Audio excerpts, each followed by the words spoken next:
Welcome back to WRPL. It's the podcast where we talk about all the things we were watching, reading, playing, and listening to. My name's Ben. And I'm Steve. How's it going, Steve? Happy New Year. Happy New Year, Ben. Excited to be back to talk about movies with my best friend and also Nick. And Nick is here too. My other best friend. Welcome, Nick. Woo.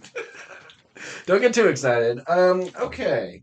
So I don't have any news of the new year except for California's on fire, the East Coast is under snow, end times, dark days, yada yada yada. But no movie news. I'm sure. Damn. I'm sure I would. I mean, there was stuff we were going to talk about, but it was our end of the year wrap up. But Batman 2 getting pushed back to October of 2027. Boo. Does not take that long to develop a Batman story. We've been doing it forever. Come on. And it's like, oh yeah, we're going to start filming this year. Like, why do you need 2 whole years for that? That's crazy. I mean, the only thing I've heard is just they're trying to might be reworking it to see how how Superman does and refit it with, and I get that. Sure. But I don't want that. This just needs to be its own thing. You could do crazy stuff with your Batman. Leave this Batman alone. Just let him do his own Elseworlds thing. I could see it being a response to the Penguin. And, how do we work him back in? And yada, yada, yada. I mean, the Golden Globes happened. True, yeah. I don't care about any of that. Yeah, not really. Yeah, it's like, I don't care about awards. The Oscars are a little bit higher than everything else. Yeah. So, I do not care. The only thing is, I guess, Christian Milioti not winning. She didn't win. Shogun won a bunch, so. But yeah, that makes sense. That's good. I was going to say, did you see Wicked didn't win anything, I think? Or nothing major.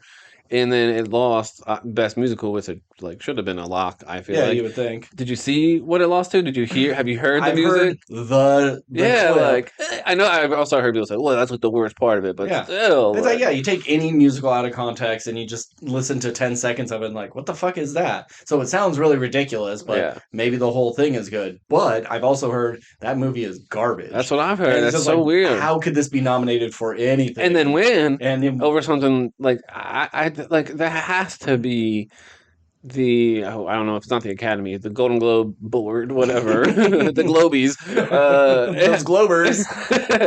they had to make that decision because of the content of what it's. They had to, because there's no way. There's just no way. I don't understand. Maybe they just think, well, we'll give it to Wicked 2, so it will get its award. Then let's give it to something else now. I don't know. I just thought it was crazy, and I don't know, Steve, if you've heard that song clip, but it's crazy.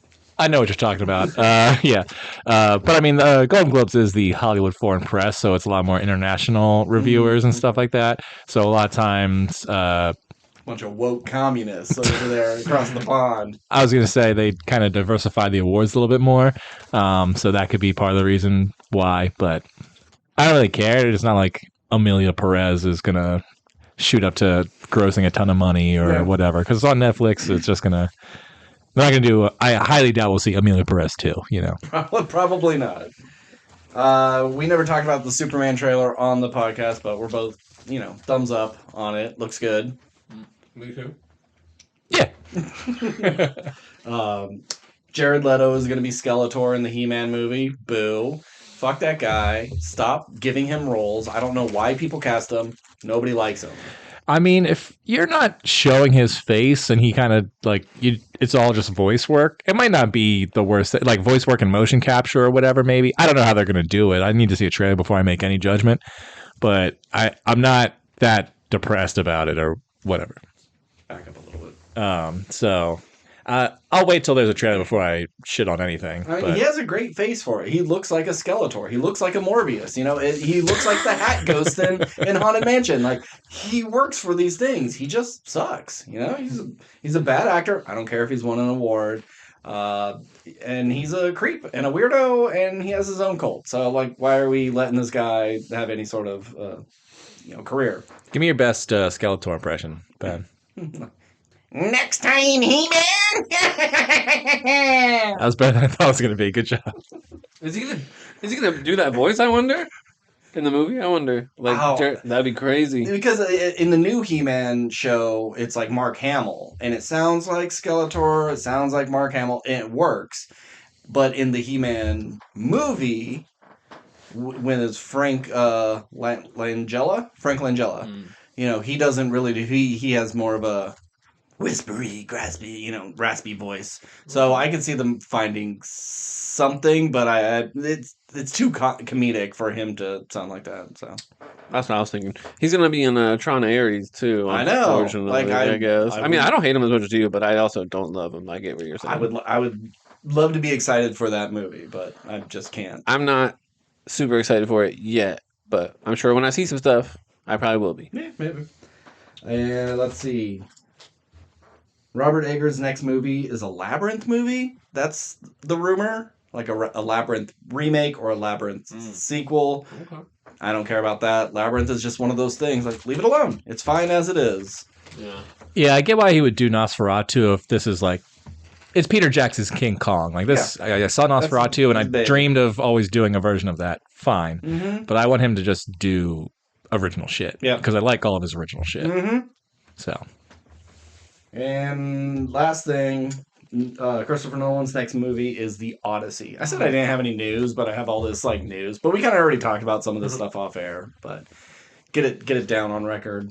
I don't really want this, and then you said you really did. I thought about it more, and maybe I wanted a little bit more because it's not sci-fi. It's not modern. It's not in the recent past. He hasn't done that Sword and Sandals epic, so it'll be at least a different tone.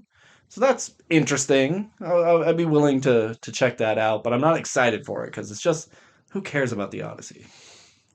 Well, I mean, I think lots of people care about the Odyssey. Sure, but it's old news. There's other versions of it. Sure, but I think from someone as prolific as him, it gets people. I think Christopher Nolan can make a McDonald's commercial and everyone be like, we have to see this commercial. Yeah. So, I mean, as someone who enjoys mythology, I'm looking forward to something to see what he can do with it. Sure. So. Yeah, but just like Eggers, he works best with his original material. So. All right. Well, what? I get what you're saying, but at the same time, he made The Dark Knight, which isn't original material, but it's his biggest movie. It's one of the biggest movies of all time. That's the one thing. Everything else is original. Insomnia is. I'm sorry. Prestige is based on a book. Sure. Yeah. Okay. But have you read the book? Nothing like the book. Okay. It's totally different. So. Memento is based on his brother's short story. No. He's a relatively original story. I know, I'm just giving you a hard time. Dick. All right. Well, our main topics are Nosferatu and Juror number 2. And then we'll do with this meets that of those two movies at the end. So we got to start with a roll. Steve, you got the die. We were supposed to start with a roll. 19. Fuck, man. Yeah. Starting off the new year right. Nick, you want to go? Sure. That's a 6. 6. Okay. Got to get somewhere in between. 4. I'm so sick of it. I think you got to change how you roll. I don't know what you're doing when you roll, but just do it differently. I just throw it down. I'm not going to shake it up. I can't plan for any of that. Okay, well, who wants to start? Steve, you said you had a bunch of shit. You get us started. A bunch of shit is 5 things, but... That's a lot! Especially when we have a guest. All right, let's see. Oh, God. So, I finished season 1 of The Terror last night. Okay, good. It took me over a month to watch it all, I think. Mm-hmm. Overall, I liked it. By the end, and I don't know if this was just from me taking so long to get to it. I don't know if I cared about the monster aspect of it. Yeah. I think all the best stuff was just kind of the natural terror of we are essentially in the middle of the ocean, but can't move because we're frozen here. Mm-hmm. And the claustrophobia and the hunger. And the desperation, but trying to keep everyone's spirits up and just descent into madness and cannibalism. All that stuff is just more interesting to me than just polar bear with a human face kind of thing. Yeah. Cool creature, but also not all that interesting to look at because it pretty much was a polar bear. Yeah. But I enjoyed it. I just think it could have been more like psychological horror, or like maybe you see a polar bear and they think it's some sort of creature. They run into the natives who are like, oh yeah, that's Toonbach, the monster, and like maybe they think they're seeing things that aren't really there because they're just going crazy from, freezing to death over 2 years. But all together, like I B-. Like I liked it. I just wish there was a little bit something more. But I feel bad for Mr. Good Sir. He was good. He was a good man. The doctor. He was good. Yeah. And then just all the like prosthetic they had of him at the end of just like with pieces taken out of him. Disgusting. Yeah. Doesn't he like poison his feet or something? No, he poisons his body. And says eat the feet. Eat the feet. The tough part to prove that it's not poisoned or whatever, but because that'll be the last place the poison would get to, and but it didn't really matter anyway because they all got. Spoilers for the terror. Yeah. Like the last remaining dudes all got eaten except for one. So the poison didn't really matter. It's a fun idea though. He was a good man. I like it that when they sent out we got to send someone to try to help, and then they find out they were killed, and like, how long have they been dead? Like, oh, they were murdered almost instantly after they got out of sight. Yeah, it was like 3 miles from the boat. But yeah, I think everyone was great. I think visually, very interesting. I think some of the like scariest stuff was just like when they did like wide shots of just infinite nothingness. I was like, that's scary. Don't go into the water. It's also like beautiful. With a scuba diving suit. Yeah, it's in the first episode, and it's only just like a brief, like minute-long scene, but like so scary to just, there's nothing below, nothing above, and it's just all. I don't know how people in the past just got on a boat and left. And I was like, well, this is an uncharted path, or we may get, frozen in ice, or we think there's monsters in the ocean because we're dumb. And I could not do it. It was, someone throw enough money at you at that time. I'm sure they're like, well, I got to feed my family or whatever. Or it's like the manly thing to do. But yeah. Like, it's one thing to... you land on the east coast of America and you get into your covered wagon and you're heading out west and you got to get over mountains and deserts and swamps and all that. It's another thing to just get on a boat and like go over that horizon. What's over there? Nobody fucking knows. It could be a cliff. It could be a whole other world. Yeah. And another part of that show is they go hunting for brief times when they're like looking for food, but they never actually see any other animals. Yeah. But there are natives on this place. How? What are they eating? I know. You don't see a single bird. I guess it has to be fish. It's crazy where humans can adapt to live. Yeah. We're pretty impressive creatures. Yeah. But not as impressive as a 12-foot polar bear monster that rips people apart. Apparently season 3 is happening. There should be another one coming. I think it's this year. Okay, cool. But I have no interest in watching season 2. So yeah, okay, good. Yeah. But anyway, so that's my first thing. Who's next? Nick, you wanna say something? Yeah, sure. Let me just bring up my list because I've been watching lots of stuff. Well, I talked to you about it a little bit, but I watched a movie called Robot Dreams. I've seen it on a lot of people's lists of like favorite movies on different social medias of mine. So I had it was on my radar, and most animated stuff ends up on my radar somehow just based on like accounts I follow. So like I've known about this movie. I did not know going into it that it was basically silent, or not silent, but a dialogue, list. No dialogue at all, and I know like there's some movies out there that use that gimmick, but aren't actually. But like, there's really no dialogue in this movie at all, and it is like 100 minutes. So that's really? I thought it was a short one, like a 70-minute thing. No, it's a long full ass movie. It's a long movie. To be dialogue free, and it's asking a lot of you. Is there? Do you hear the like he'll point to something like. Like little suggestive sounds. Oh yeah. But and then the robot's face is pretty expressive with those like eyes and stuff. But what's the story? Dog and robot. Yeah. So opens with kind of a sad scene, and you basically understand from what you're seeing that the dog is lonely. I think it sees like an ad on TV about you can get a robot friend, basically a robot pal. Orders it, puts it together. Cue pretty fun montage of them bonding, having a great time for I don't know how long. It seems like a good chunk of time. Then winds down. They go to the beach one day, have a little too much fun. I think they're in the water too much, and he's like rusty, and he needs like oil. I don't know. He needs to be fixed. Way too heavy. Like they also do establish that he's really heavy leading up to this for the dog to bring with him. So he leaves him on the beach and is going to come back for him. When he comes back the next day, the beach is closed for the season, and he can't get to him. He tries, and he's not able to.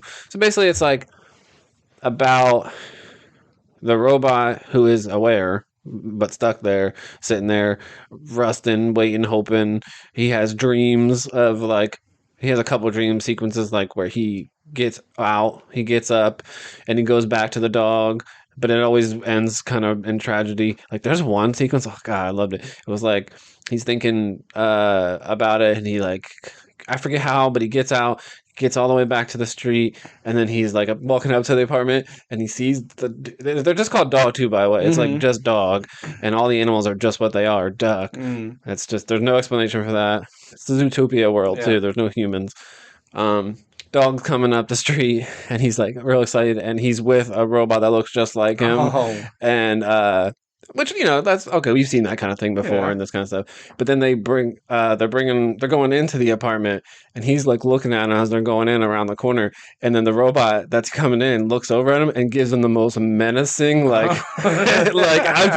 replaced you in the movie, and I even feel like the animation turned to shadow him a little bit. It was really menacing, and I was like, oh shit. In this kind of movie, it was just that was just out of nowhere. But it's just, and the dog does try to move on, meets a friend, and that doesn't end well.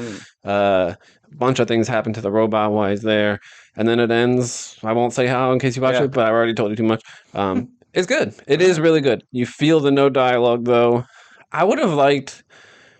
It could have been very dialogue light. I don't know if I needed it to be dialogue free. It's impressive that it's as good as it is with that, but I'd have been okay with a little bit of talking. I need some talking so I can be on my phone while I watch a movie. I need that dual screen experience. That could have been a little bit, honestly, maybe, because I had to really lock in. But it is very good. I'm still working on my top 10, so do I know if it'll be on there? I'm not sure. I'm still mulling over it, but that's one thing I watched. Is it better than Wild Robot? No. Okay. But would you say close? Of animated robot movies, this is number 2? Of the year, they're everything in my top 10 and honorable mentions are all going to be pretty close. It was hard. I've been doing, I said, a few obvious, but a lot were really hard. So they're both very good. I prefer the Wild Robot in almost every regard, though. Okay. But you just did remind me before I stopped talking about it. If you have seen anything from this movie and you've seen the animation in the trailers, it doesn't really look that impressive. It's just kind of meh. Simple. Yeah. But in the movie, actually, and I feel like this is the case for a lot of animated things that I decide to click play on that I'd be on the fence about, particularly because of the animation. Maybe I don't like how it looks. Once this movie got going, there's a lot of times where I really appreciated it, and I was reading some reviews from people who grew up more in the 80s and stuff and lived in the city and stuff, and I guess that's when it takes place. I didn't even really realize a time period. There's nobody talking, so I mean, maybe stuff happened on TV, news, little things. Pass a newspaper. Maybe I missed it, but I guess that's when it takes place, I think, late 80s, I don't know. But in the city, but people are saying man, the depiction of the city is so spot on, and there was a few shots where I was like, that looked incredible. So the animation, pleasantly surprised with it. Okay. Yep. And did you buy this or was it streaming? It's streaming. I have it in my car. I haven't decided, but if I'm gonna buy it or not. But it's on Hulu. Okay. Cool. Yep. I finished a show, Creature Commandos, James Gunn's first step in the DCU. And I've mentioned it before, and I was just kind of it's good, but I'm not that impressed. No, I'm very impressed. It's beautifully animated, really fun. Every character is fun. There's not a bad character in it. I really love Frankenstein. He's, the most despicable idiot man-child. It's like he comes off as really eloquent, but also the biggest dumbass, and he goes through these huge loops and jumps to trying to like win back his bride, and he thinks if he does stuff, it'd be like, oh, if I sick a dog on my crush and then I run up and I beat that dog to death, saving her life, she's gonna love me. Like that sort of mentality. Yeah. But every character is great. I love G.I. Robot. I like Nina Mazursky, the creature. I will say, by the end, it's a little bit... If you start thinking of everyone's plan and how these things would actually play out, like, okay, well, if they did nothing in this situation, this still would have happened. Or if they would have never even done this, they would have avoided this completely. And trying to piece it all together, it's a little murky. Sure. But all in all, I think if you could just like overlook that, don't look too deep in it and just watch it for the, really funny jokes, the extremely gory action sequences, and like really fun, silly music that seems kind of out of place, like really jazzy. Guy Ritchie. Yeah, I'd say so. But so far so good. Are there any original characters in the show, or No, are they all? They're all from the comics. I think some of them are changed. Like the Nina Mazursky character, they show how she is, why she is, and in the comics she was a techie scientist and she turned herself into this creature because she was leading the creature commandos. And like, well, if they're monsters, I need to be a monster too. That's different than that. So they've adjusted some people's backstories, but they're all from the comics. Okay. And a lot of background sort of, oh, look at that person. And there's actually a character called like Nosferatu, and she's like in the background in one of the prisons, and she's a character from the comics because that's what they did, just stole other things and add a different letter at the end. But all in all, it's good. I loved it. So it being on HBO, like, do they like drop F-bombs, nudity? Oh, yeah. Okay, I wasn't sure. They like rode that line. There's no nudity, but there's a lot of sexuality. Sure. Okay. And like bountiful cleavage for a lot of characters. But they have no problem. There's no censoring, and Dr. Phosphorus does some crazy, disgusting, horrific, gory stuff. It's so good. Worth your time.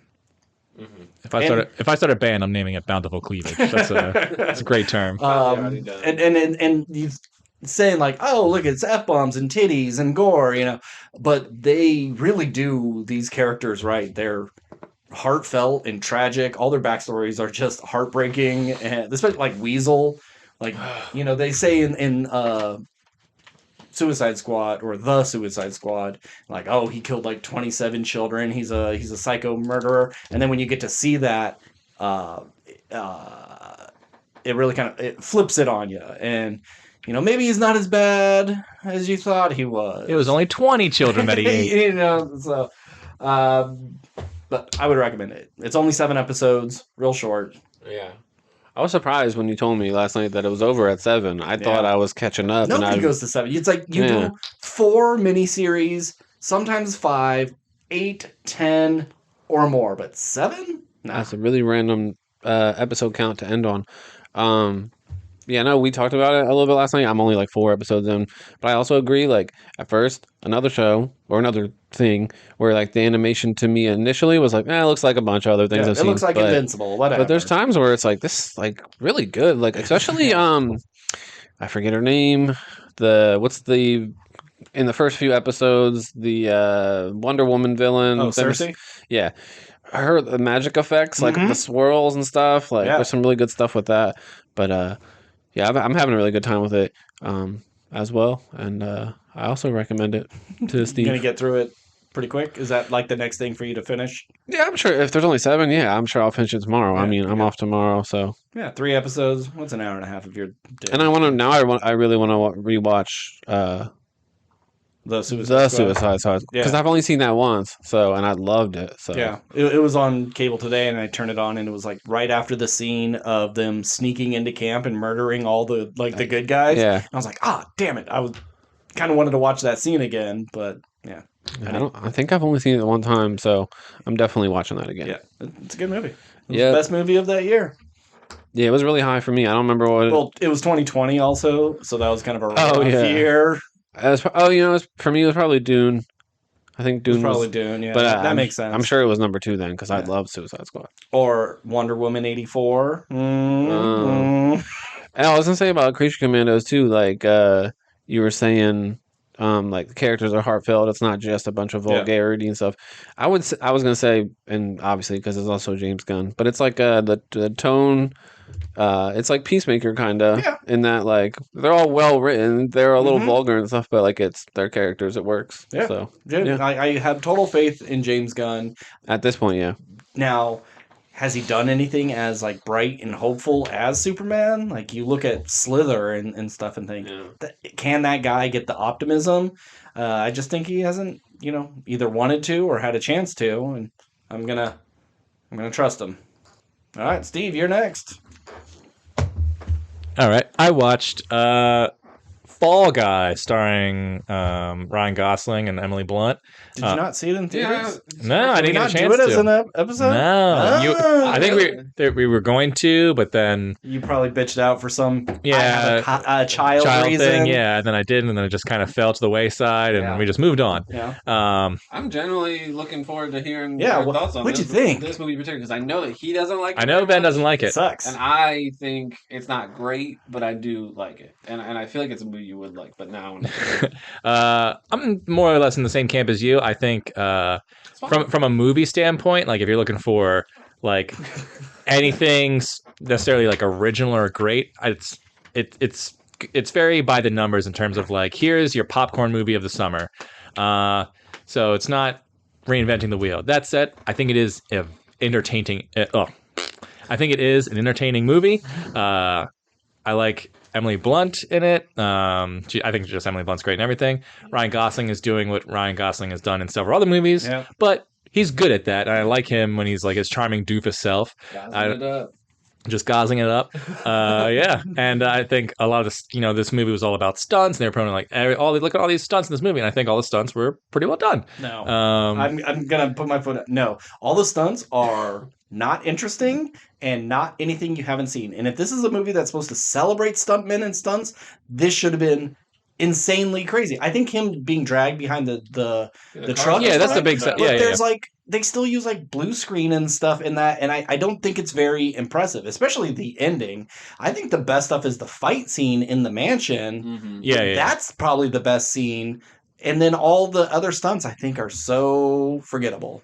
Yeah, I mean you're flipping cars and you got them hanging off of helicopters. Like it's all stuff you've seen before. And I think if it wasn't about the movie making process, I'd go like, well, those stunts aren't very interesting, but because they're kind of built into the story itself, it's kind of like, yeah, you're seeing how the sausage is made, even though the sausage that's getting made is like also very fake and on blue screen, but like that doesn't really bother me. I think what I always hate in movies is when it's movies about making other movies and you see it's like, look at this epic Dune-like thing. And it's like, yeah, but it looks cheap and it's supposed to be this great thing. Yeah, that's the thing that bothers me, but I get why. It's supposed to be fun. Like this is a dumb thing to us, but in their world, it's the next big thing. Because it has to look different than what you're looking at. So I get it, but it was anyway. I was just entertained all the way through, and it was fun seeing Aaron Taylor Johnson just be like a total scummy douchebag. Because I saw 2 Aaron Taylor Johnson movies this week with that and Nosferatu, or that week that I saw it. But yeah, B, totally enjoyable with 2 great charismatic leads, who I'm sure both of them could have chemistry with a piece of paper, and I'd watch it. But yeah, I had a good time, and it wasn't a 2.5 hour. It wasn't staying longer than it needed to. I don't remember. I think it was like an hour and 48 minutes or something like that. Yeah, nice and tight. Didn't bother me at all. All right, if you say so. The physical release, there's like an extended cut. I don't know how long, but I think it's significant. Like I think there's a decent added. I haven't watched that yet. I'll skip it. Yeah.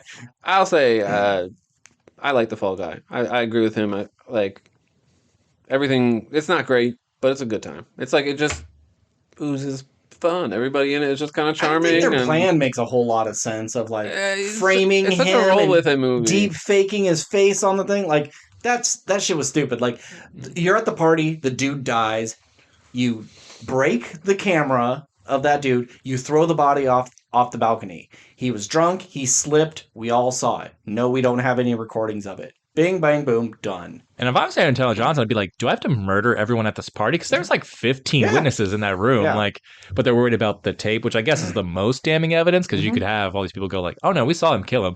But it's just testimony, I guess. I don't know. And he's a rich guy. He would just like keep everyone there, take everybody's phones, destroy them just in case someone was recording. It's just a dumb plan. But yeah, I just think this is the kind of movie that I don't ever need to see again, but it's the kind of movie that if streaming didn't exist, it'd be on like TNT on repeat, like once every week.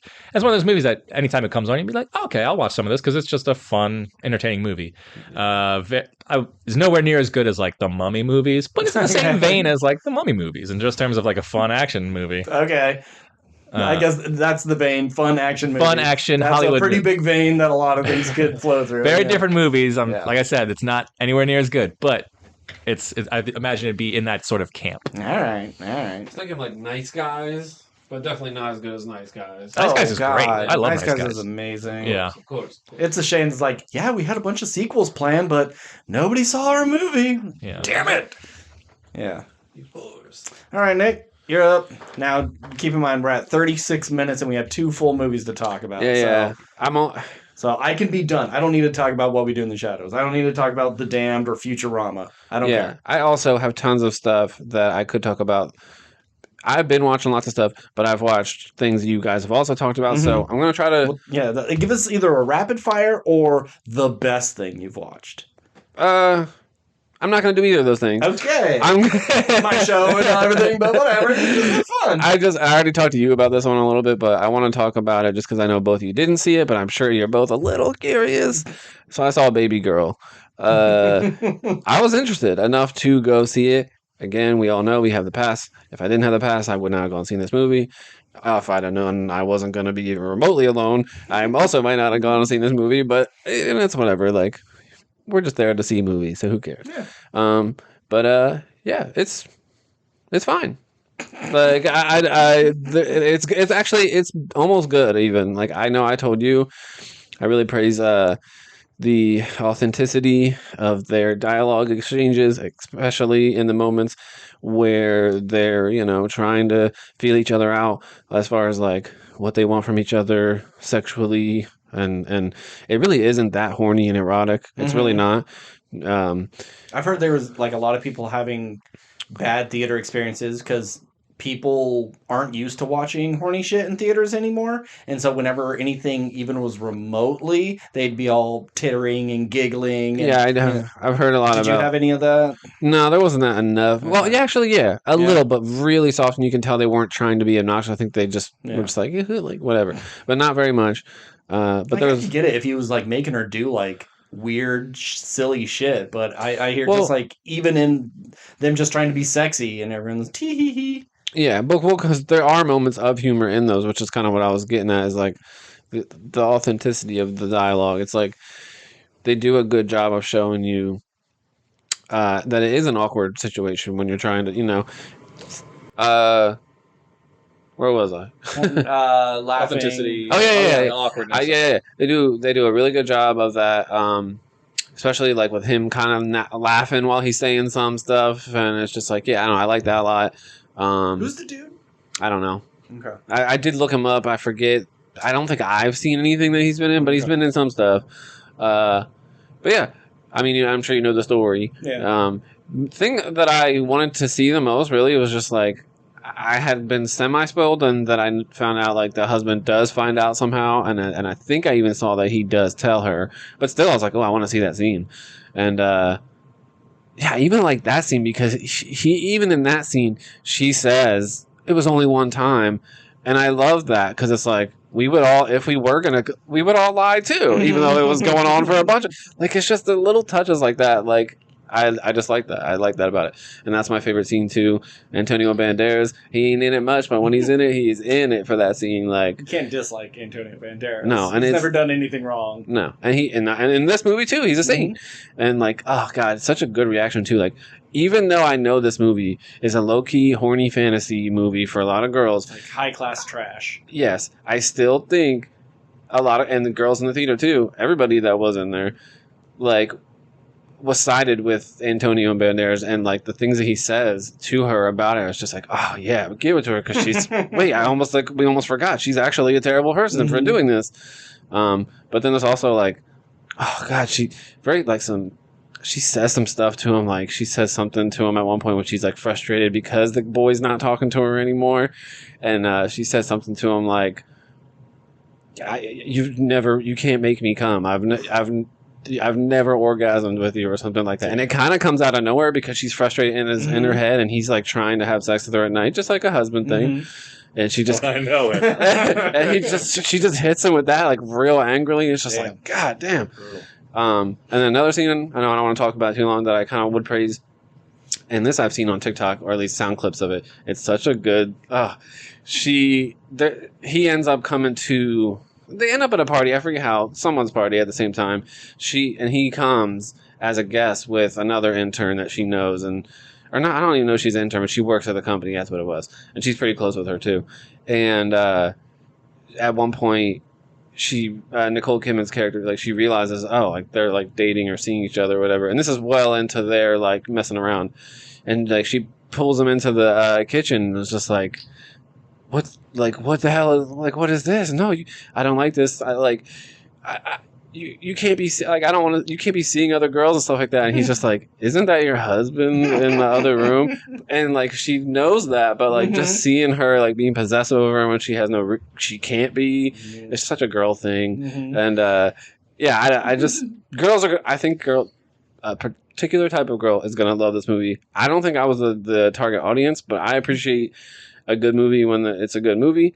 And oddly enough, last thing I'll say, not really related to this movie at all, but it made me want to check out the Magic Mike movies, kind of, just because. Have you never seen them? No, because I didn't. Great. I know. The third one is meh, but but it's still entertaining enough. Yeah. It was just one of the few times I have decided to roll the dice on a movie that I know I'm not the target audience, and Magic Mike, I have heard they marketed it like they have a target audience, but really they're just solid movies.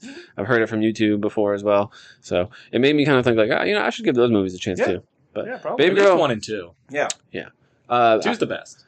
I say Baby Girl's not that bad. I don't think, I heard that she was gonna have a full frontal in it, and there is a scene, but like, I don't, maybe the color in the theater settings, it was shadowed over kind of, and I'm not saying that like frustrated, like I'm mad or anything. I'm just show me those Kidman nips. No, I mean, like, full frontal. Yeah, because he's like asking her to like open your legs more, and she's like, and she's really good at just being like nervous about it. It's just like a lot of us have been in similar situations, I'm sure. So just a lot of good little things in it. I see the audience score is rotten. Okay. I don't know too many people that have seen it. I don't know too many people. So, but yeah, random choice. I also probably wouldn't have seen it, but literally nothing came out last week and I was off. So I just, one night I was like, you know what? Curiosity has gotten me. Yeah. I'm going to go check it out, and it's not bad. Do you see that joke of like, this title of the movie is another way of saying her last name? It's like Kid Man and Baby Girl. It's like man and girl are opposite. Kid and baby are similar. Okay. I don't know. Funny. Watching the trailer, it was kind of annoying because like he says "good girl" to her at the very end, and then the title card comes up, and it's called Baby Girl. Like, shouldn't it be Good Girl? I've seen people say that, but he does say at one point in the movie too, like, I want you to be like my baby girl or something like that. But that was actually the one thing that was kind of cringy dialogue, I thought. They said the title! Yeah, but no, that scene too, there's like, I'm guessing that's the milk scene. There's like two scenes I feel like people could be referring to as the milk scene, but there's like a scene where Hoslanda rocks in. He like sends her milk while they're out in public, and she's just like, "Who sent me this?" And everybody's like, "You didn't order that?" And she's like, "No." And then she like looks up, sees him, realizes it's him, and then she like drinks it all. And then like I think he like walks by her a little bit later and is like, "Good girl," or something like that. Just like, girls just like so a lot of girls like to be dominated and told what to do, and that's what this movie is. That's what it is. What was that Jennifer Lopez movie where she's like, The Boy Next Door? Is it? Yeah, I remember that. It reminds me of the same thing. Like that's kind of like Gone Girl is that kind of higher end trashy movie, and so Baby Girl will be with that, and then The Boy Next Door would be a little more slummy, a little grosser, because they both even have a scene of like hit the boyfriend be like eating with the family, and they're like, "Oh, can he stay for dinner?" And I remember the Jennifer Lopez one, like, "I love your mom's cookies," or something like that. Do you care about spoilers for Baby Girl? Because I didn't see it, but I was just like, I'm not going to watch this movie. Fuck. So I'm reading. Cut all this. So I'm reading the description on Wikipedia because, like I said, I'm not going to see this movie. I don't care. I just wanted to see like how it ended, if they like broke up or if the husband found out, and just like reading about how Antonio Banderas doesn't make his wife come and like they don't fuck anymore. I was like, that's the thing I don't believe in this movie. Like, if anyone in this movie, like watching this movie, you look at Antonio Banderas, like, no, that guy fucked. Yeah. Like, you're telling me Puss in Boots can't make someone come? Yeah. I don't think so. Like, that dude can speak and like, oh, I'm already wet. Yeah. Like, Baby Girl's the most unrealistic movie of the year because, no, Antonio Banderas makes women come. Yeah. Let's get real here. Yeah. Okay, well, that's funny. But I feel like and now I feel like I'm sounding like I would love this movie or something. But there was more to it, and that's kind of like what a lot of what this movie I think is about. It's more so, and she says this to him, like she needs something from him that he can't give her. Like it's more than just sex. It's like she needs there to be something at stake. She needs there that kind of stuff to be talked to in a certain way. He could be an attentive, caring, nurturing lover, but she needs to be degraded. You know, it. And like trying to explain that to him, like that's one of my favorite scenes. So maybe I do like this movie. It's just I appreciate the realism. Steve, you have anything you want to do before we start hitting these movies up? Yeah, I'll do two quick ones. I won't go as long as Nick. I'm so sorry. He was talking about milk scenes. He really knows how to milk this thing. So I finished the last book in my trilogy of the Greenbone Saga. Yeah. Jade Legacy was book 3.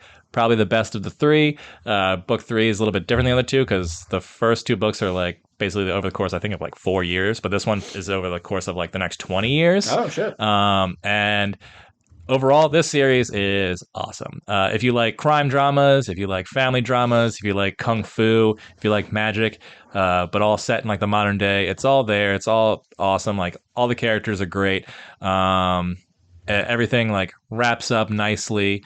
There wasn't a bad book in the bunch, and by like when I got to the halfway point of book 3, I was just like kind of like, as much as I'm enjoying this, I kind of can't wait for it to be over so I can like read another book that doesn't involve this family. But by the time it was over, I was like, man, I'm gonna miss this family because like they're all so great in their own way and how they come into their own and how they fill their roles, and it's just great. And I highly recommend it if you like any of those things.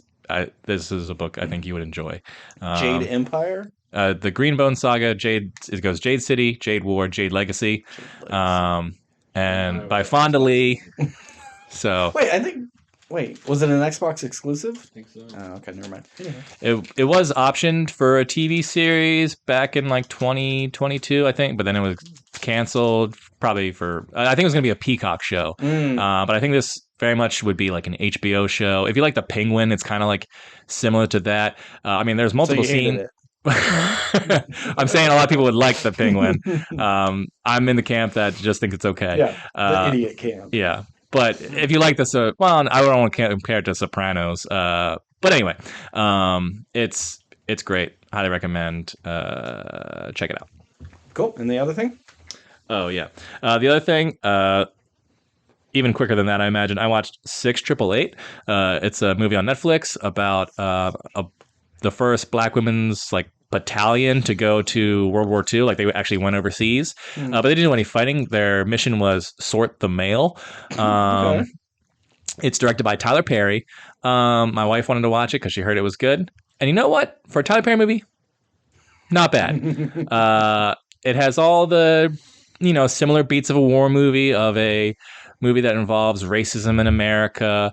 But it is kind of like a beautiful story about like women like how they triumph in the face of like so much adversity to not only be women but being black, and like what they did and how important it was for like morale at that time, like because it was like millions of pieces of mail, like entire like warehouses full like to the top, that just like couldn't get to soldiers or couldn't get back home because there's just so much, and like no one was really sorting it, or like it was all the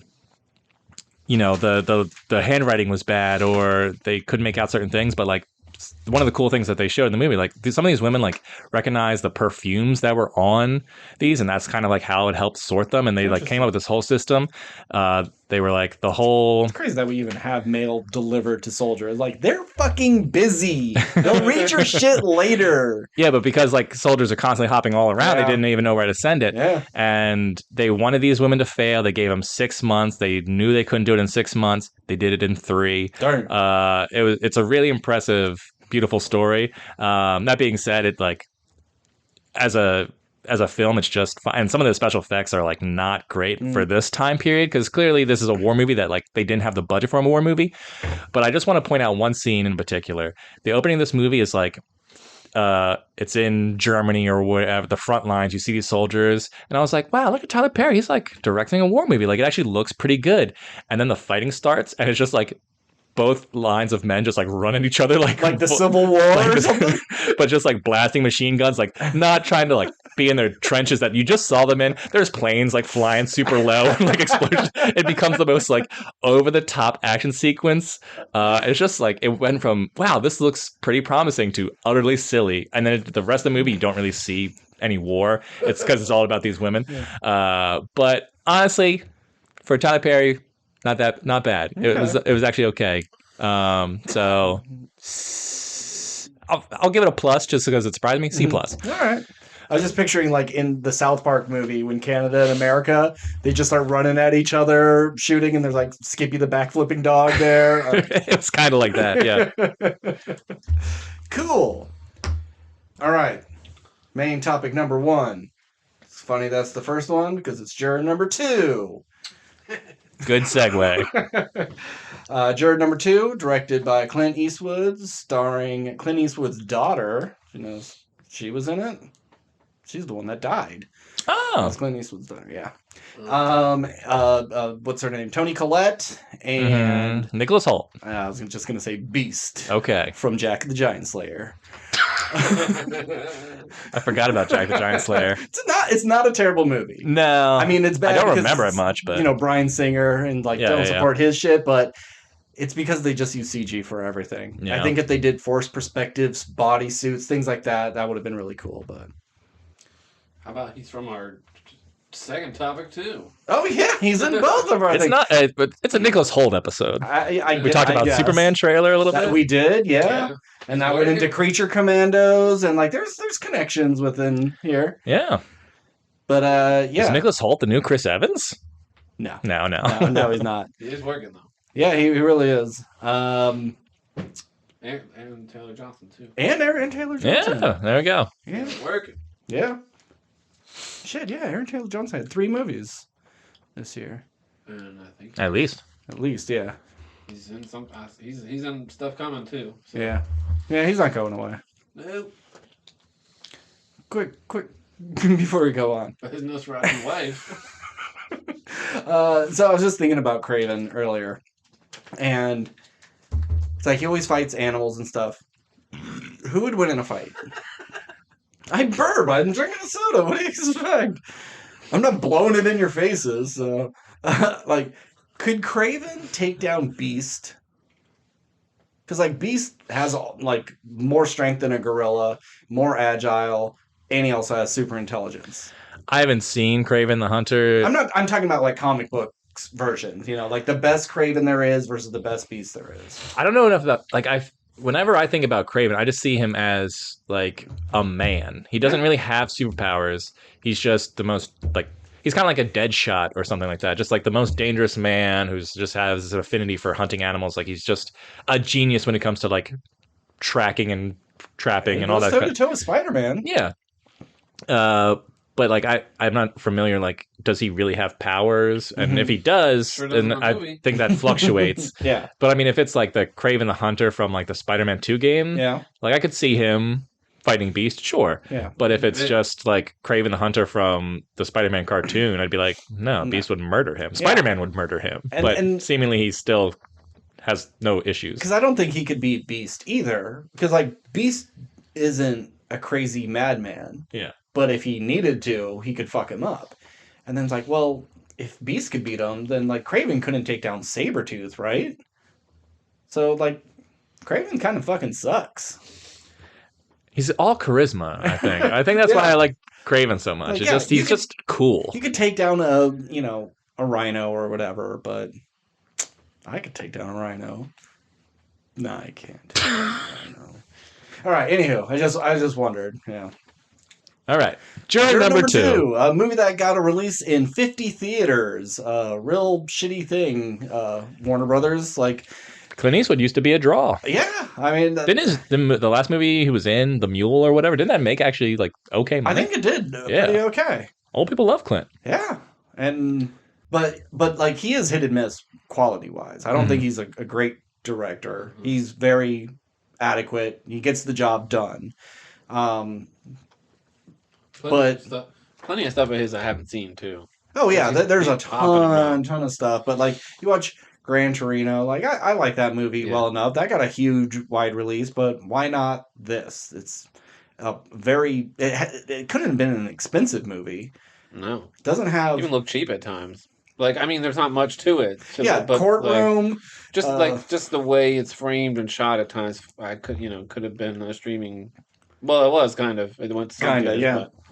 I just think it's strange when I can go see The Damned in theaters and that what was that serial killer in a motel bullshit that like from the creators of Terrifier. Oh yeah, I know what you're talking about. I forget what it's called, but I know what you're talking about. Snuff or something. Damien Leone involved. It's like that shit goes to theater. Like garbage goes to theater all the time. I don't understand how they pick and choose. But this, they thought only 50 theaters. I would get it if like we had to get it into these amount of theaters to qualify for XYZ, and then we'll give it a wide release later. But it was like, no, 50 theaters for about 2 weeks, and then it was gone.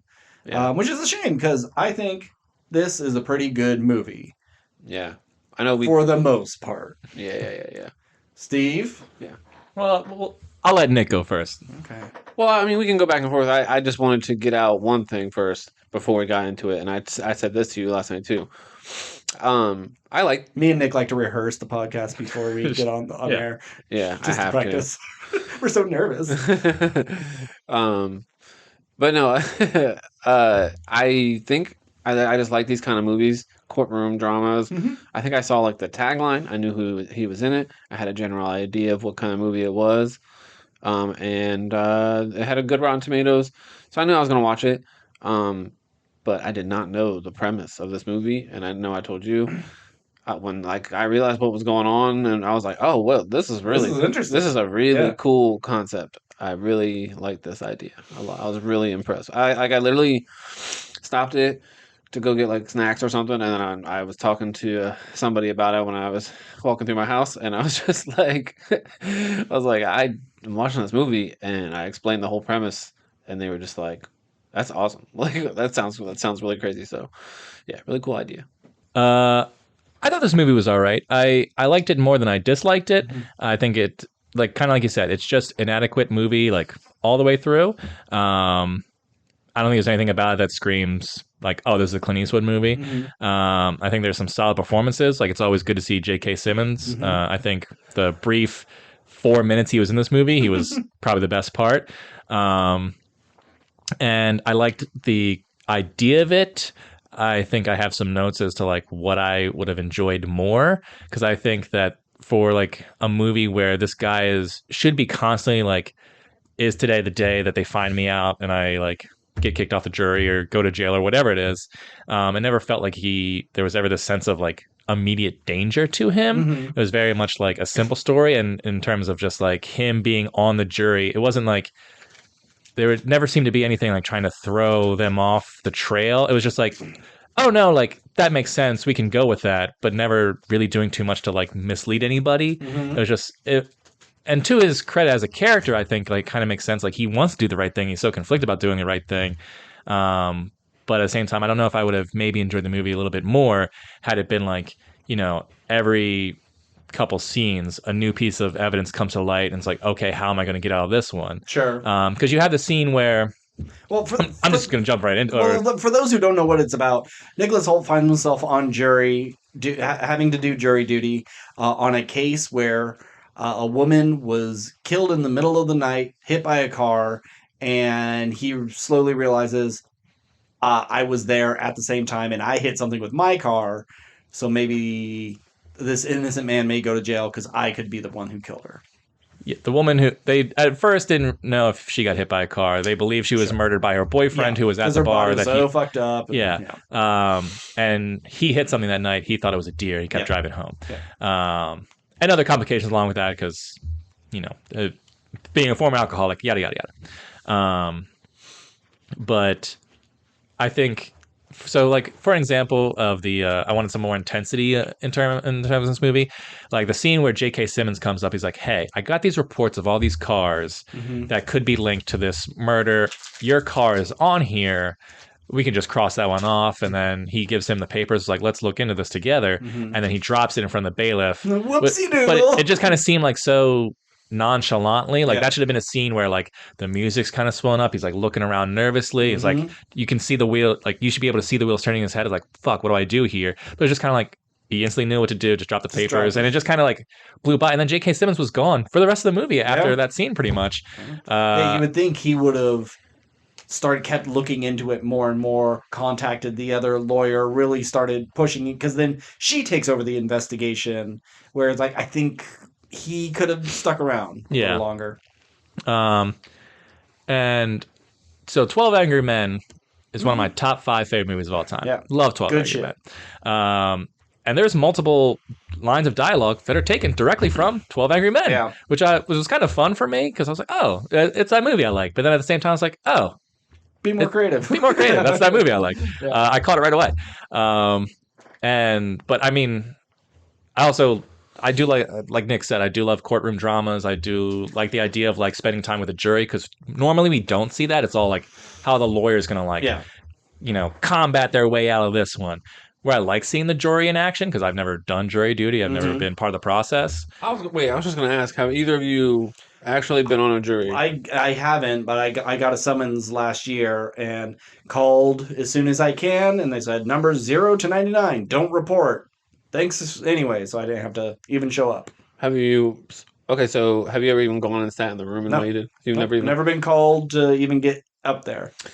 Okay. I was just curious. I did. I've told you the story. I'm not going to say that story, but I do like... I want to do it. I want to be on a jury. Yeah. And I did get a summons years ago. I went, sat there for an hour, and they're like, all right, we don't need whoever. They gave me $20 and I went home. I didn't actually have to go into... Got some Taco Bell? Yeah. I missed a day of work, so I lost out on however much money. But I got $20 to buy a meal, so whatever. It's ridiculous. If you get called for jury duty, it should be at least minimum wage the entire time you're there. And $20 for your service is bullshit. I had to come back it was a 2-day trial. I got $20 a day, and then they paid for our lunch each day, and that was it. Not minimum wage. But I was there for an hour and got $20, which is way more than minimum wage. That was good. It was a win. But you didn't go back to work, right? You took the rest of the day. Oh yeah, I was off the rest of the day.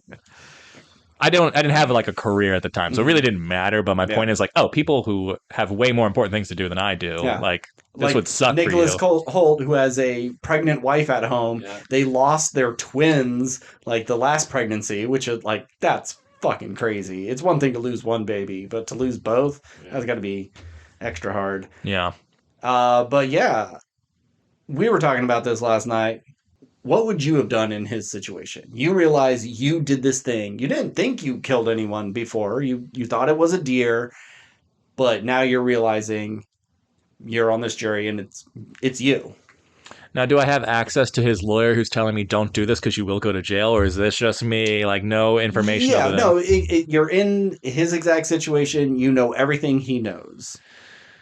See, I like to imagine I'm a better person than you and Nick sometimes, but being someone who, not only in the movie situation, but also in the real situation where I do have a wife and child at home, and it's like, oh, either I admit to this and probably go to jail for the next 5+ years or whatever, and I don't see them, or like setting this guy who's probably a piece of shit, but technically definitely didn't do it. I'd probably just let the guy go. Me too. Oh, let him go to jail. Let him go to jail. Yes, you'd let him take the fall. Me too. Yeah. I was telling Nick, humans will say that they're better, but they will find justification to get themselves out of that situation. I'm no better than those other people. If I was on that road and I hit that woman and her body's in the road, I'm not going to throw it in the creek and try to cover my tracks. I'm going to call the cops and I'm going to fess up to it. But if I'm in that specific situation where I really thought I just hit an animal, I didn't know it was a person at all, yeah, I'm going to let this scumbag take the fall. Now, if it was like a good dude, her husband... If Mr. Rogers was on trial. If it was Mr. Rogers, then I may have to come clean, because that's not fair. And even if this guy didn't do this particular thing, he was a bad dude. So, fuck him. Call me a bad person, but yeah. I'd let him try for it. Yeah, I mean, it would haunt me probably for the rest of my days. Sure. But my mind sucks. I'd probably forget about it. So pretty good. The first year would be rough, but I'd get over it. Yeah.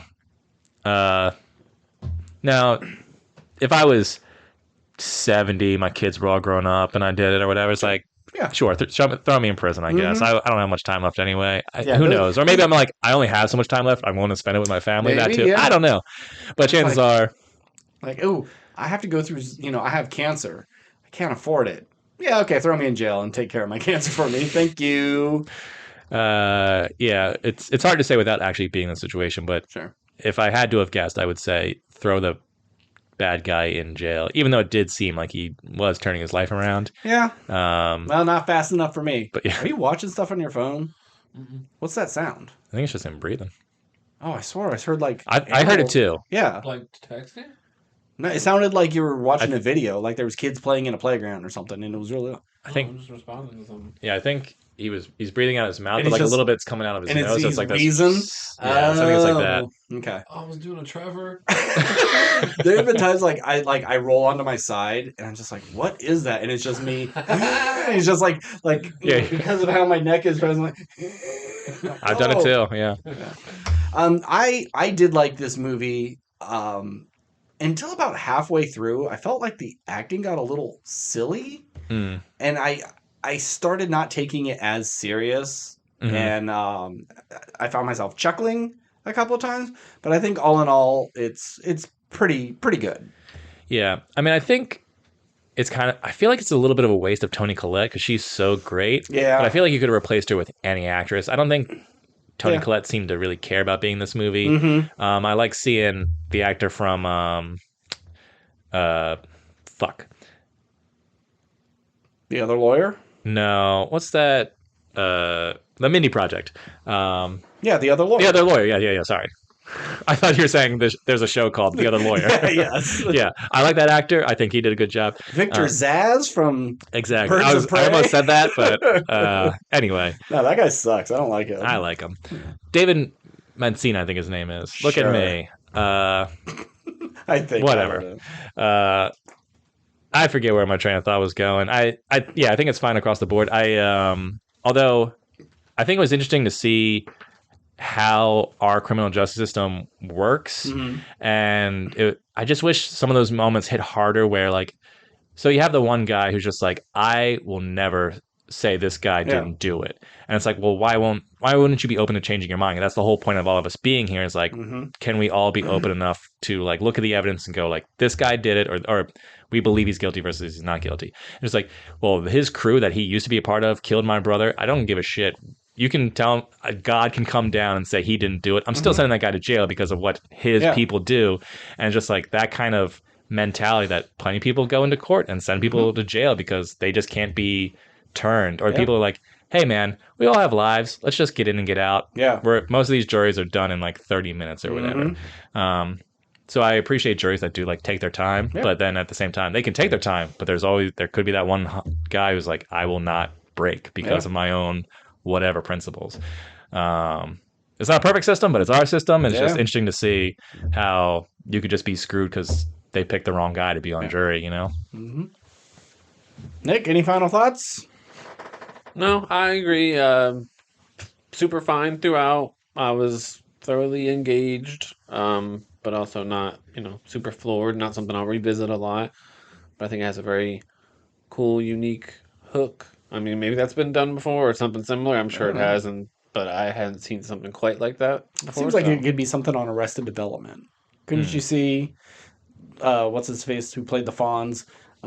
Henry Winkler. Henry Winkler, being that buffoonery sort of lawyer, hitting someone, and then blah blah blah. Yeah, and then like he's trying the case, and then realizes he was the one that actually hit it. I don't know. It's a silly concept, but it's also a very intriguing concept. Yeah, I could be wrong. I thought there was like a foreign film that had this similar premise, but I think it might have been like I was a serial killer, and they're like someone's on trial for like the serial killing that I'm doing. It's not the same exact thing. I think there's like a Norwegian film that's similar to this. I believe it. I know you said you like court procedurals. I mentioned it last year, but Presumed Innocent with Jake Gyllenhaal and Ruth Negga. If you like this, it's not the same. What was her last name? Negga. You're saying it. Negga. Yeah. The first time you said it, though. Negga. I'm with Nick. Yeah. No. The first time was a little. Okay, there was a hard I in there. Negga?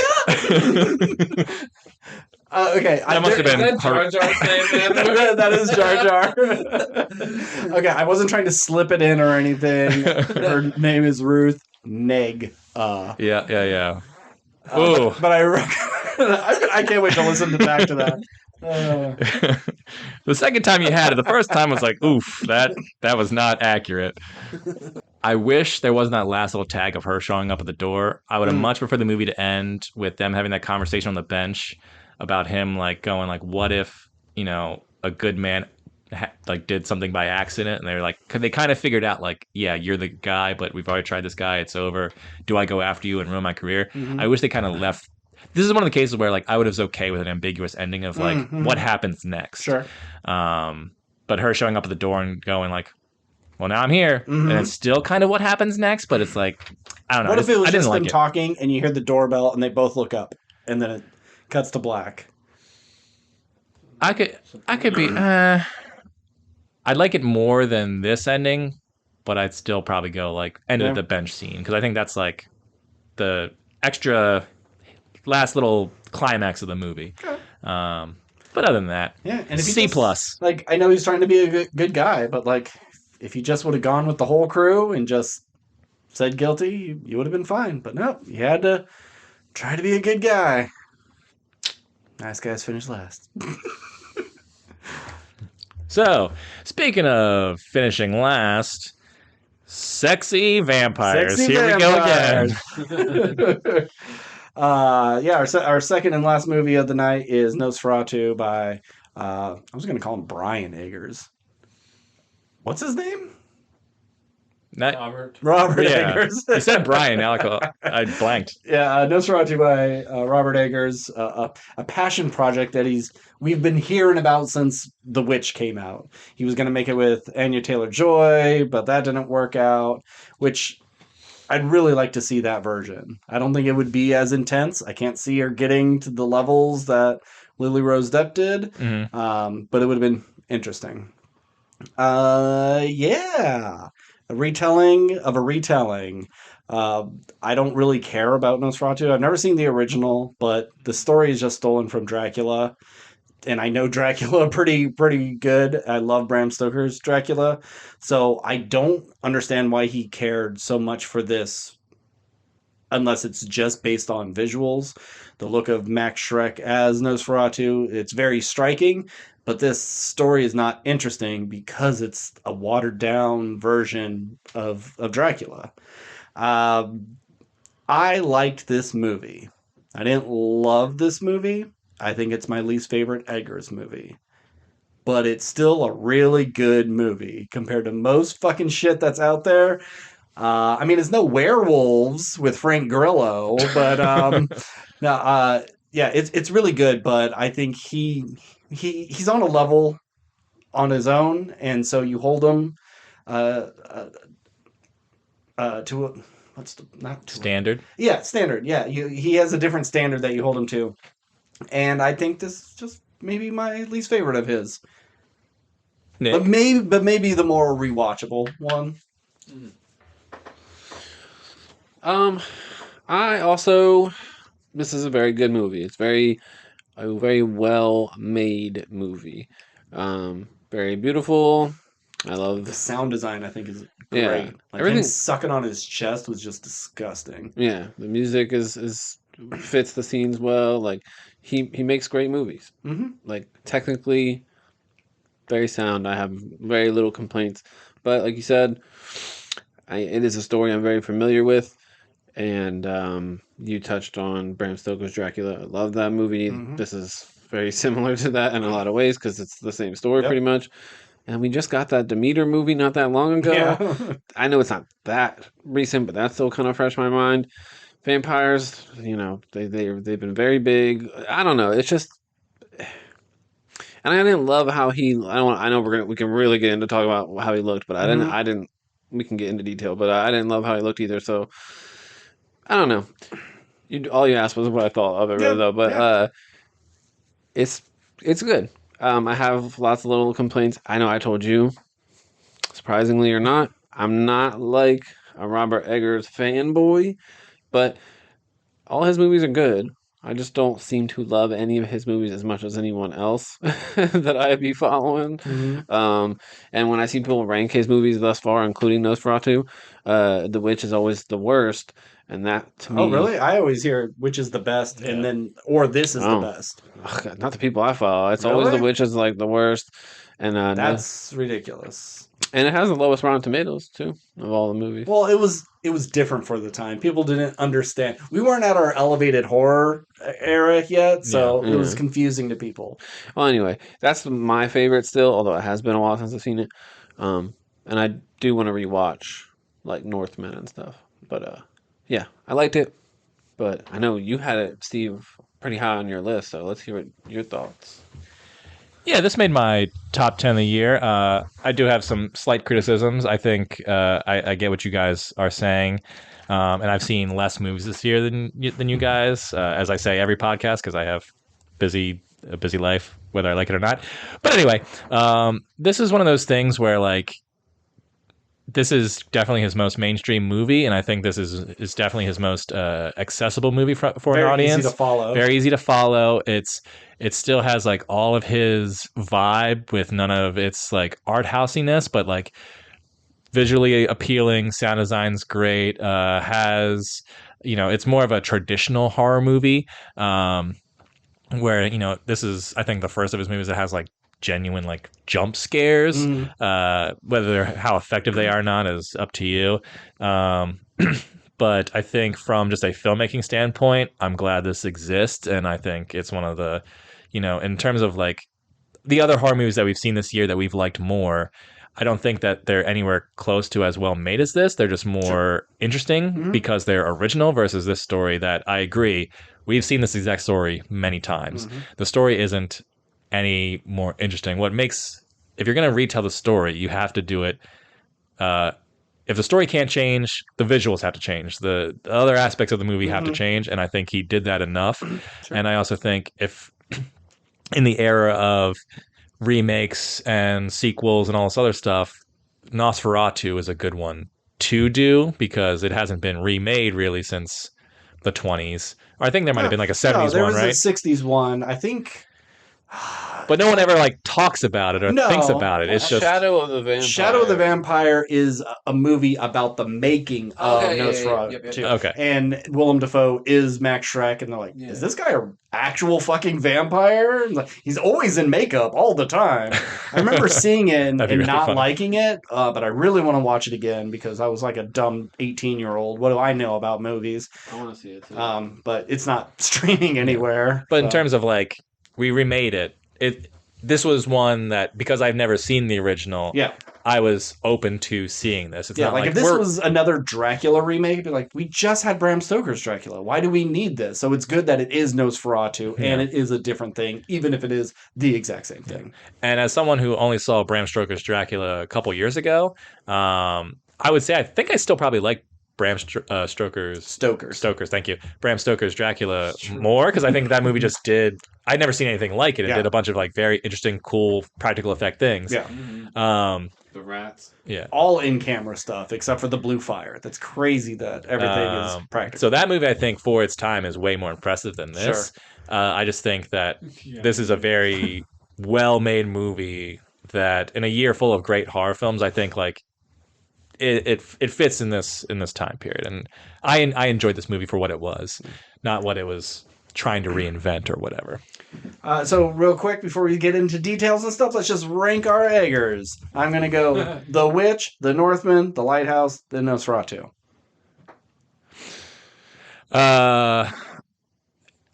It's been a while. I've only seen The Lighthouse and The Northman once. Actually, I think I've only seen all of them once. So, but I would go probably in release order. I think they've gotten progressively. I don't know. Northman was pretty sweet.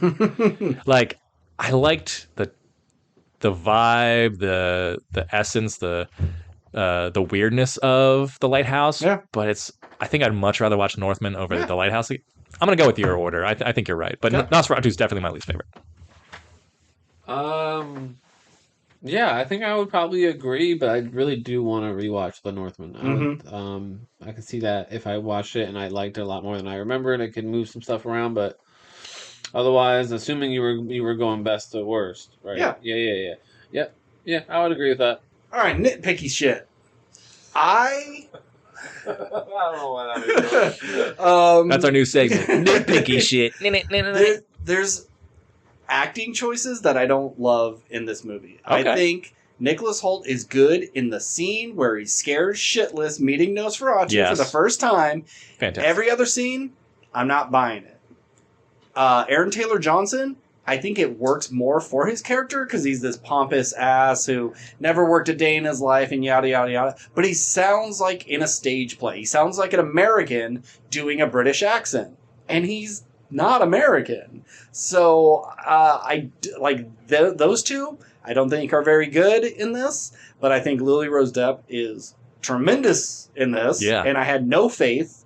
And Skarsgård is also really very good, even if it is just Eastern European, roll every R that you come across. And that's pretty much who he is. But I think he does a good job, because I would never suspect that he's Boy Kills World and Pennywise. You know? Yeah. And The Crow.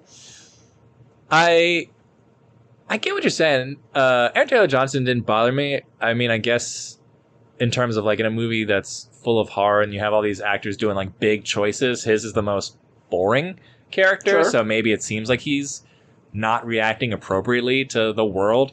But I agree, Nicholas Holt's best work is in the beginning, where he's like the most terrified. I think he's like, it looks like genuine terror on his face. Mm-hmm. I think it's great. And I could see the argument of like, well, why would he become the hero at the end? Because it just like, if you experience the most horrific thing imaginable, like this is a creature from another realm who like drained you of blood and like kept you in his house and like clearly has some sort of like magical powers, and then you're just like, no, I'm gonna go kill this guy because he wants to fuck my girlfriend. I mean, but he doesn't become the hero. She becomes the hero at the end. But I mean, he's teaming up with Van Helsing, and like they're grabbing the weapon. Character, but I wouldn't call him the hero. Well, yeah, it's not the hero of the movie, but he becomes the like champion of like, we're gonna go kill this thing. Sure. Which I guess like if you have no other options, maybe. But I would have maybe just liked the idea more of just like, he was so terrified. He's like, babe, I can't even look at this fucking guy. Yeah. Like I don't know how to help you. He never recovers. She's so happy he's back, and he's gone. Yeah. Which might be like why they would.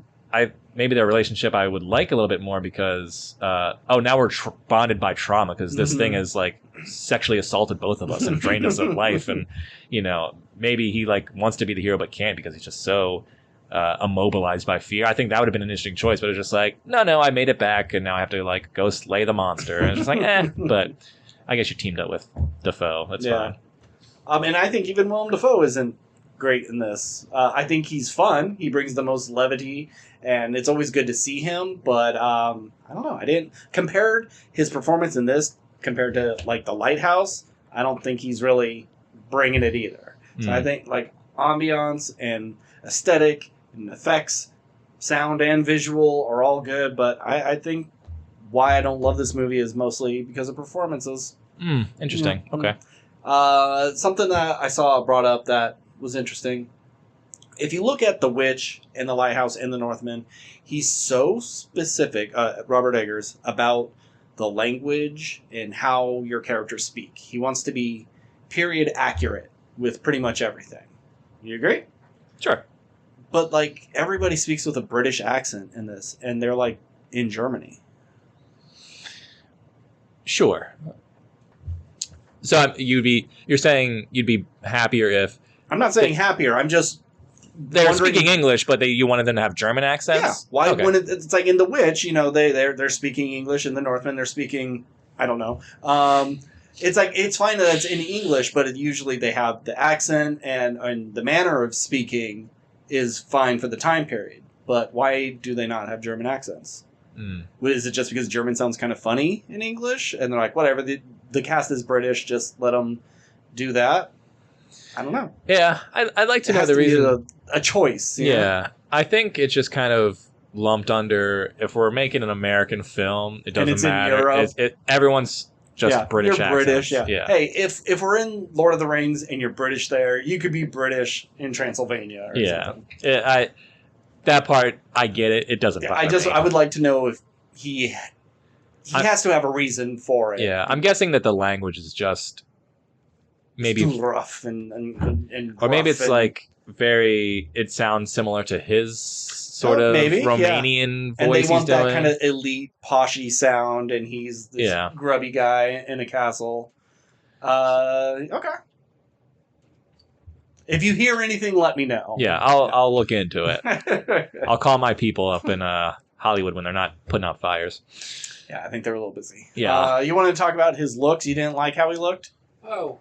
Well, I mean, I'm not saying like I hated how he looked or anything, but the mustache. The mustache was weird. It was weird. But I think it's of its time, of being the people who live in that area. Everybody had beards, so it would just make sense that he would have that. You look at like Vlad the Impaler; he has that big mustache in most things, so I think they probably got it from that.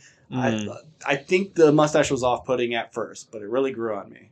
It grew on him. That wasn't trying to make a joke, but thank you, Steve. Yeah. I left my pause to let it breathe. Yeah, no, I mean, I'm not saying I hate it either. I don't think I loved it. I don't know what I would have liked. I've only seen images of what Nosferatu looks like, so I did kind of expect him to look a little more like, monster-y, scary. He's still pretty damn gross. Sure. He's gross enough where, like, he can't get Lily Rose Depp on his own. He has to use weird psychic mind rape, Yeah. But yeah, that's all. I mean, I like that he was... Because you get a lot of versions of him kind of in this too, a little frail, and then I don't know, he just wasn't menacing and scary enough for me. I thought he was pretty good. I enjoyed. I think he was genuinely scary. Yeah, I mean, I think it's hard to make any original monster anymore that hasn't been seen that you would just look at and go like, oh, that's so terrifying. You kind of have to put yourself like, if we were in the real world and we saw this guy standing in front of us, especially if he's like outside your house like hanging dong, you'd be like, that's the scariest thing I've ever seen. Like is he hanging dong in this? Yeah, I mean, it's a prosthetic dong, but he's full really? Frontal, bro. Really? Yeah. Nicholas Hoult is like moves his he's like sees Nosferatu's coffin and he like opens it and he jumps up and he's like, rah, and he's just standing there. His dong is like fully out, man. Vampire dong. Crazy. Yeah, I guess if he was doing that in my front yard, I'd be scared. Yeah. Yeah. Because I mean, sometimes the most scary things are just like, oh, that human doesn't look quite human. So his looks I liked. But I think the first half of this movie is a lot stronger than the second half. Like all the stuff with like Nicholas Hoult going, like hanging out with the gypsy people, I guess. Romani, yeah, the Romani. I think they called them gypsies in this movie. That's okay, yeah, they right? do. Yeah, yeah. He's like those damn dirty gypsies. Yeah. And speaking of the gypsies, like those feel like real people. Yeah, those aren't actors, right? They pulled those people out of the woods somewhere because they just look like of that time. Yeah, I really like that scene. How like what is it like living next to the devil? Yeah. Just like, yeah, we all like kind of normal here, but we all like make our sacrifices or whatever, and like we're telling like strangers like don't go that way, but we're also like seen kind of mystical. I don't know, it's just an interesting culture. But I like that scene. I liked him like waking up in the middle of the night and seeing like the girl on the horse and like them killing was it a dream, was it not? Just like this, all that stuff, and like the scene where he sees the carriage coming and the door slowly opens and he like glides in. Love just all that stuff. I like how the sense of like being in a dream, but not like his powers aren't like you don't see him putting his hand out and picking you up like Magneto and drawing you closer, but you used to get that same effect without seeing him do anything. So his powers are a little vague compared to what you would see Gary Oldman do. Yeah, I mean, you and I talk on this podcast a lot about like we like rules in horror. Yes. Like that has to make sense. But this is the kind of movie where like it didn't really bother me because he just has power, and maybe it's just because we've seen vampires have these powers for so long. Like we know the deal. We don't need it to like be explained. He's just from the underworld or whatever. Then he just has these abilities. It's folklore. Yeah, you're not supposed to know how this stuff exists. But I mean, because it's pulling from the source material, like we get all the classic vampire stuff, like werewolf stuff. I mean, he even calls him a vampire Nosferatu. So it's not like they're hiding from him. Like, oh no, he's something different. He's not a vampire. It's like, no, he is. Yeah. You just don't see the classic like head back, fangs grow, bite into the neck. Like he goes straight for the heart. Nick, you want to jump in? You just too high. Let me ask a question. Did Aaron Taylor Johnson fuck his dead wife? 100%. Because when that happened, like, no, really? And it's like it makes sense that's kind of his character. He just cares about his money and like, ugh, that wife can't stop dumping loads in her. We're having a third one, Like all he talks about for his wife is not like how much he loves her, and where Nicholas Hoult and Lily Rose Depp seem to like genuinely care for each other, and she's just like a thing to make my babies, and even in death it's like that's all I really gave a shit about. It still seemed like he genuinely cared about his wife and family. It's not like he was just like an overall. Yeah, he liked having kids, he liked being rich and powerful, and he liked his hot wife. But I don't know if they ever had a conversation in their life about hopes and dreams. Their relationship seemed very superficial. She was probably just happy to marry some guy with money and is totally willing to have his kids as long as that could give her the life that she wants. Whereas Lily Rose Depp is like, she doesn't give a fuck about anything else. She just likes him. Doesn't care that he's, like he wants to make a good life for her, but she's like, don't go away. I don't give a fuck about that. Let's be poor and just together. So I was just surprised to see him stumbling out of a crypt with his shirt open. Like, no, that couldn't have just happened. Yeah, he fucked his dead wife. Yeah. I mean, he was dead when they found him, but he didn't stumble out. Yeah, didn't he stumble? They come up and he's coming out of the crypt and his like shirt's open. No, they find him in the crypt inside his wife. It's a real quick shot. Yeah, he like stumbles into the thing and he's like crying over his children's graves, and then you see him like open up his wife's tomb and then he's looking at her, and then it cuts back to like Nicholas Hoult and them, and then they're looking for him, and then they find him and he's dead, but he like is like his pants are down and is like on top of his wife. Like he is dead. He like I need to watch this movie again because I have a completely different scene in my head. He was dead when they found him after he made love to his dead wife. Huh. It's weird. Okay. Anyhow. I don't remember if he drank poison or if he slit his... I don't know if they ever really explained like why he was dead, unless it was just like the Black Plague in general. Oh, because he was like coughing blood, I think. I think it was just the illness got to him, but he like made love to his wife one last time. How romantic. Yep. Yeah. Who says romance is dead? That totally sounds like if you re-edited this into like a silly comedy, and that'd be in the trailer. You're good at that hacky shit, Steve. Thanks. Let's see. I have some jokes I want to tell you later. They're not good ones, but you'd appreciate them. All right. Did you get any laughers because of Lily Rose Depp's like crazy faces and big expressions? No, I was in a pretty big theater with a decent number of people in it, but I heard some like sounds here and there, but it was just like normal sounds of like people walking up and down the stairs or like the occasional like that's fine. But like nothing really, like everyone acted appropriately throughout the movie, which I was like, thank God, because I didn't want any nonsense. It's just another one of those that I've been hearing reports of people outright laughing at because like, oh, look at her eyes are rolling back and she's sticking her tongue out. That's silly. Like, no, it's terrifying. Like, do you not like get yourself invested in the movie that you're watching and you just all you see is pictures and you just don't understand the content? That's annoying and frustrating.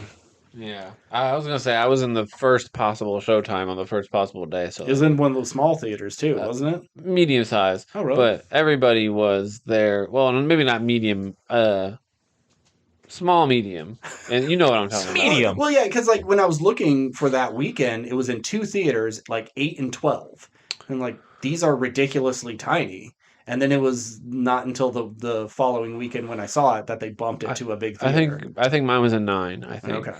But anyway, still, 9 is a tiny theater. It's a smaller, yeah. But it was sold out, but everybody was there to watch that movie. Good. So that's how it should be. Yeah, I would never want to watch Nosferatu Friday night 7:30. That would have been awful.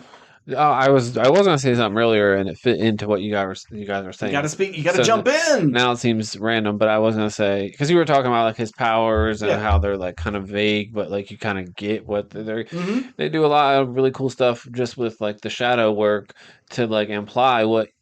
He's reaching across, space to like, that kind of stuff. Is he physically there and he's casting a shadow? Is he the living shadow, just like with his shadow behind the curtain and you can't see his feet? But then it was like, I think you even see him like open a door or something at one point with the shadow. So it's like, they do some cool stuff with that though. I liked that work.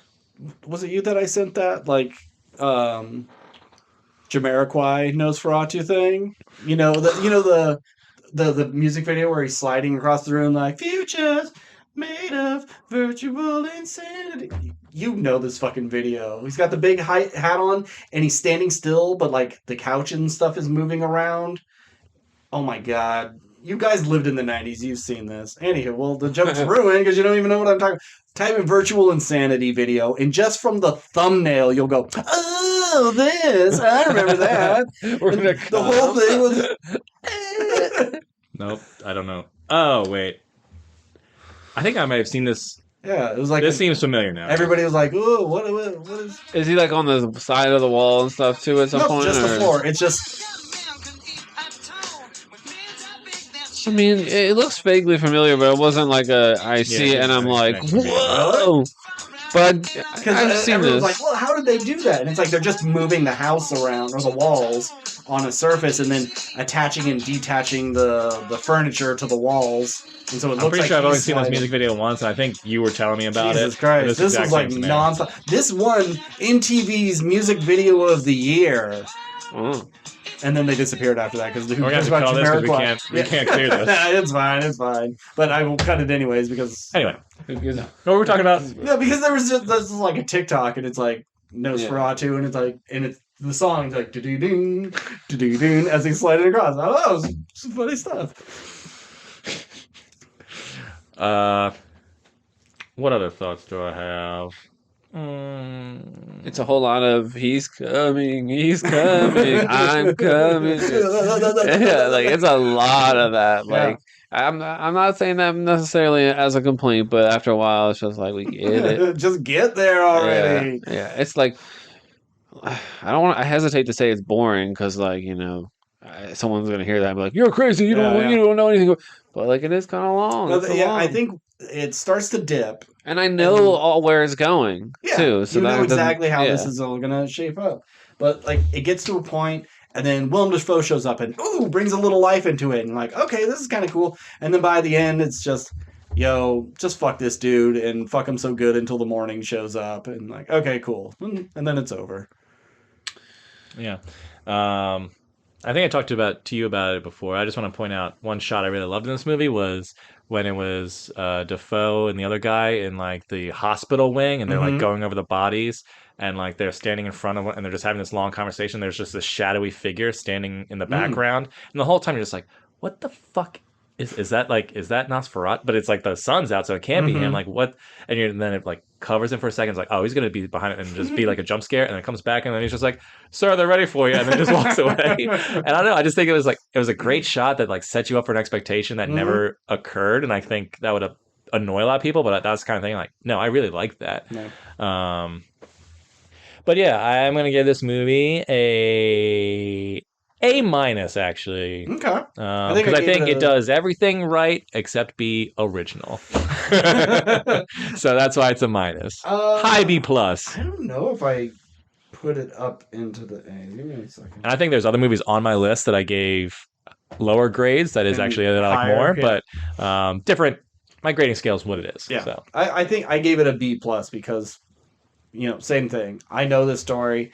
It doesn't do anything different enough to justify its existence, except that he's a good filmmaker who can make anything look good. So yep. I'm not upset that this exists. It's not one of those remakes that I'm like, oh God, they're doing this. Why are they, of all the movies to choose? No, this is a good movie to choose to remake. But yeah, just a couple of the acting choices bothered me, and just no real surprises in this. No, we've said on this podcast quite a few times, whenever there's children murdered on screen, you get very excited. Yeah. Because you're like, they never really do that. They never kill kids. But I feel like they've done it at least 5 times on this podcast. I don't think we can really say they're killing kids more and more. They're killing kids a lot. Hey, Creature Commandos, kids be dying. So...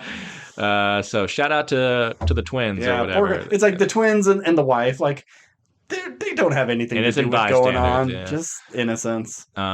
Also, who was great? Who I thought was great is the guy who was like the right hand man in Nosferatu, who's like underling, who was like setting all that stuff up. I thought he was great. Oh yeah, his boss, like the Nicholas character Holt's actor, boss. whatever his name is. Yeah, I thought he was good. Yeah. The Renfield of this one. Yes. Yeah. And he was in Renfield. Nicholas Hoult and everything. Jesus Christ, yeah. 2 Dracula movies. Yeah, so it's like this was supposed to be Anya Taylor-Joy and Harry Styles. And I'm like, I wonder, did they see, what's that Harry Styles movie? Dunkirk? No, the one with the 1950s. Eternals? No, the 1950s. Florence Pugh.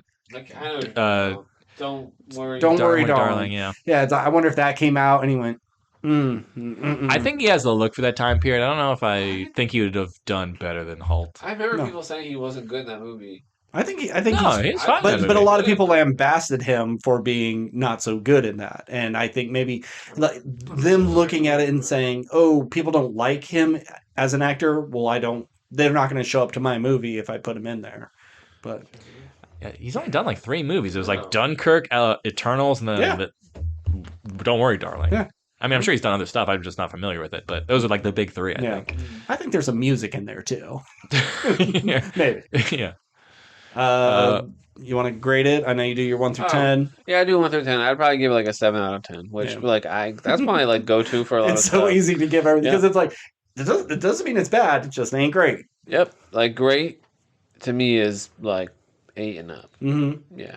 Just on the cusp of greatness. Yep. It's very well done. Yeah. I wouldn't mind owning this, but I think I only own The Witch of all of his movies. So. Yeah. I would say if I wasn't a collector, I probably would not buy this movie.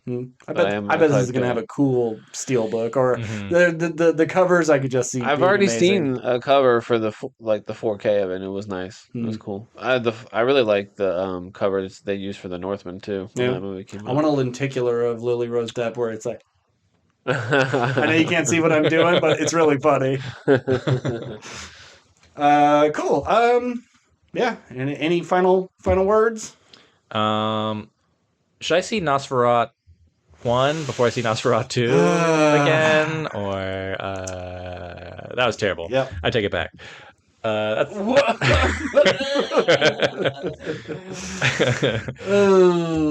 Hey, you gotta keep the people coming back for something because it's definitely not about our opinions on movies. Well, next week is the Wolfman.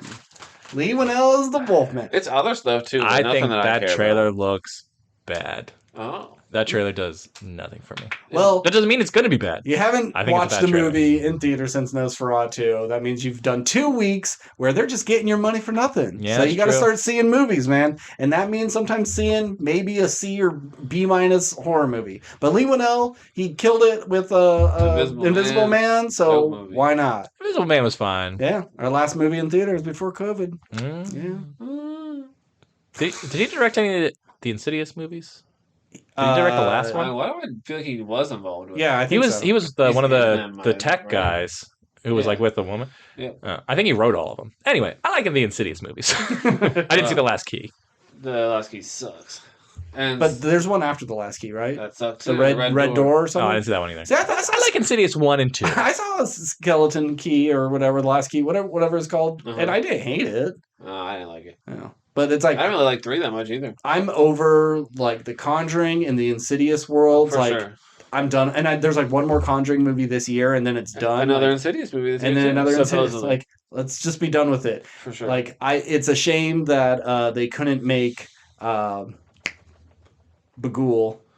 Sinister. Yeah, it's a shame that couldn't have carried on as being something good, but they shit the bed instantly with that one. 2 was so bad. It's embarrassingly bad.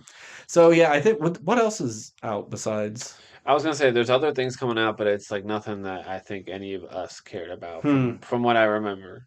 January is a tough year typically. The week after is something. The week after this? Yeah. Oh yeah. I think it's just after this week coming up, which you said is the Wolfman, or no, it might just be Wolfman. I think it's just Wolfman. Yeah. There's something the week after Wolfman that I think is a bigger one. Yeah, I think so. I don't know what it is though. I can't take a look. Go on the. I'm on it. Hit the app up. I hate that both like the Regal app and the Fandango app. It's like coming soon, Superman Legacy. Like I want to know soon. There's things before that are sooner. So you're talking about the last week of the 17th is Wolfman. It's what? Presents. Presents. Yeah. The Soderbergh movie. That's what I was thinking of. Yeah. Yeah. So you're going to be seeing 2 horror movies, even though I hear Presents is not a horror movie. Don't go in thinking it's a horror movie. Don't expect it to be scary. It is a family drama told through the eyes of a ghost. So don't expect anything. No jump scares. Flight Risk as well. Woo! Oh, I'm excited for Flight Risk. That looks. Flight Risk?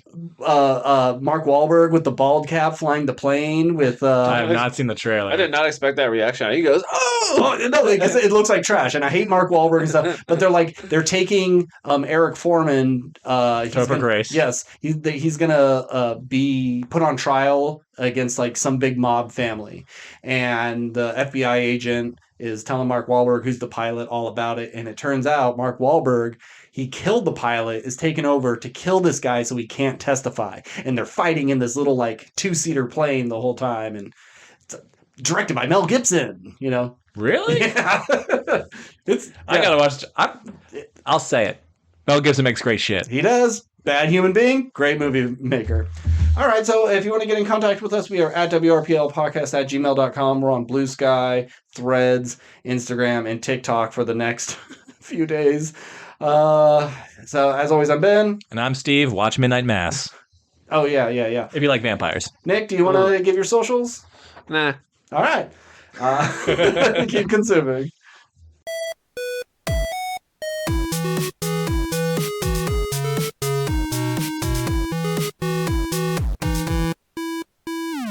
It's F-bombs and titties and gore.